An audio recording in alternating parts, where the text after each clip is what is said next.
I'm Katie, and this is Katie's Bookish Escape. Today I'm going to be doing my ReReadAthon TBR.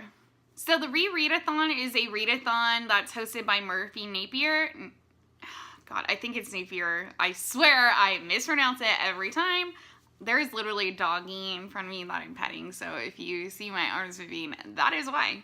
Hi, hello. Okay, so anyway, ReReadAthon starts on March 10th, which is tomorrow after I post this video, and goes until the following Saturday on March 16th.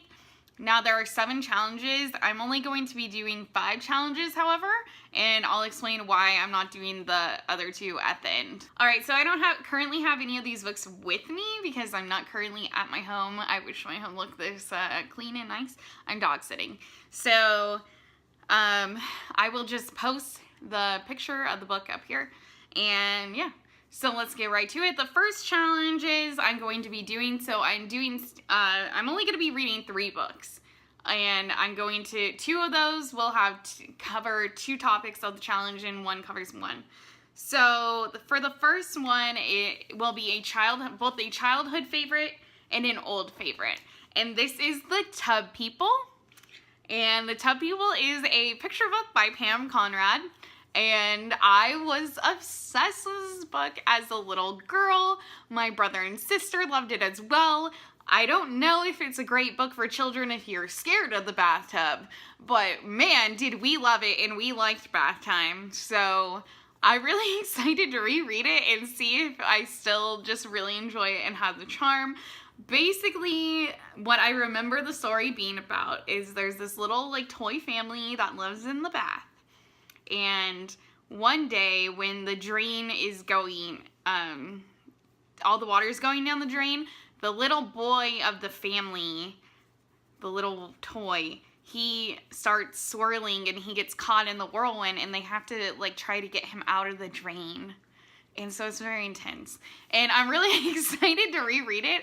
In fact, I may film myself reading it like as if I was reading it to a kid. I don't know. I'm not sure if I'm going to do that. Let me know in the comments if you think I should, though. Alright, next is a book that is a popular book, and it also is a game changer for me. And this is The Great Gatsby by F. Scott Fitzgerald. And I chose this book, one, because it's short, and like, I want to do rereads, but like, I'm a teacher and I just don't have the time. And like the thing is, when I know what's gonna happen, I'm not as motivated to like get through it quickly. Like there are certain classics like Gone with the Wind that I've been reading for 5+ years. Because I'm like, well, I know what happens, so like I'll just pick it up whenever because I'm not gonna forget what happens because I've seen the movie so many times, you know? So I loved The Great Gatsby when I read it. In high school, I read it in 11th grade and continued to really analyze it later in 12th grade. And when I really came to love it, so I already liked it, so it's an old favorite.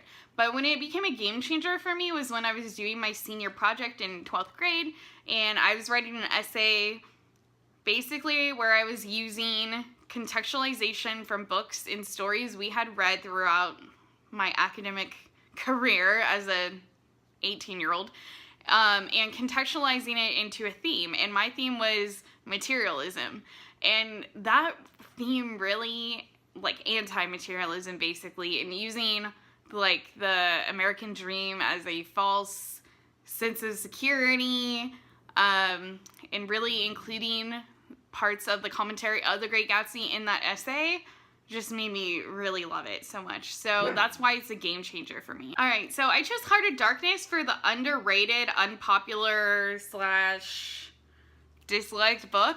I mean, granted, teachers have kids read it in high school and in college, so it's not that underhyped or anything, but it is ranked pretty low, and I feel like a lot of people do not like this book when they read it in high school or even college. Now, I read it in high school in 12th grade and again in college for a survey world history class that had to do with imperialism.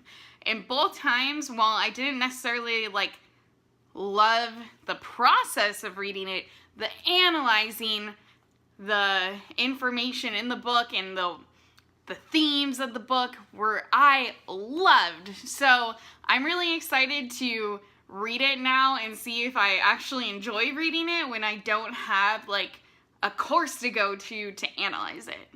So we'll see. It's also short, so yay. I just realized I need to tell you why I'm not going to do the other 2 challenges. Mainly time. A week is not enough time for me to read more than 3 books. Like, that is like really ambitious anyway, even though one of them's a picture book and the other 2 are short. Still, like, I teach 7th graders, like, you know.